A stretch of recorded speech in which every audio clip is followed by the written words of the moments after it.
প্রায় ১০ বছর পর রং তুলিটা হাতে নিয়েই সর্বপ্রথম মহাদেবকে নতুনভাবে সাজিয়ে তুললাম। হ্যালো বন্ধুরা, আমি রূপা আর আমার একটি নতুন ভ্লগে তোমাদের সকলকে স্বাগত জানাই। বেশ কয়েকদিন ধরে খুব অসুস্থ, যে কারণে খুবই দুর্বল ফিল হচ্ছে, যার কারণে ঘুম থেকে উঠতেও লেট হয়ে যাচ্ছে। তো সকাল সকাল ঘুম থেকে উঠে এক গ্লাস গরম জল খেয়ে নিয়েছি। গরম জল আমাদের স্বাস্থ্যের পক্ষে খুবই ভালো। আজ যেহেতু বৃহস্পতিবার, সেই কারণে অনেক কাজ রয়েছে। সকাল সকাল ঘুম থেকে উঠে ঘরবাড়ি মুছে পরিষ্কার করে ঠাকুর পুজো দিতে হবে। সেই জন্য অনেকটা সময় লেগে যাবে, তাই আমি আগে একটু চা বিস্কিট খেয়ে নিয়েছি।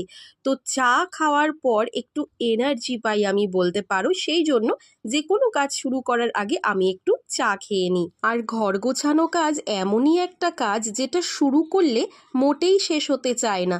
দেখো, ঘরবাড়ি পরিষ্কার করেছি, কিছু জামা কাপড় কেচেছি যেগুলো ঘরেই মেলতে হয়েছে, আর স্নান করেছি দেখো মাথায় একদম তেল চিপচিপ করে দিয়ে।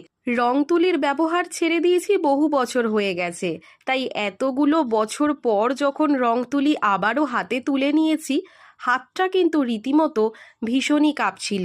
বহু বছর পুরনো মহাদেবের এই মূর্তিটির রং ধূসর হয়ে গিয়েছিল, সেই জন্য আজকে রং তুলিটা হাতে নিয়ে মহাদেবের এই মূর্তিটা পুনরায় রং করলাম এবং নতুনভাবে মহাদেবকে সাজিয়ে তুললাম। কথায় আছে, মানুষ অভ্যেসের দাস।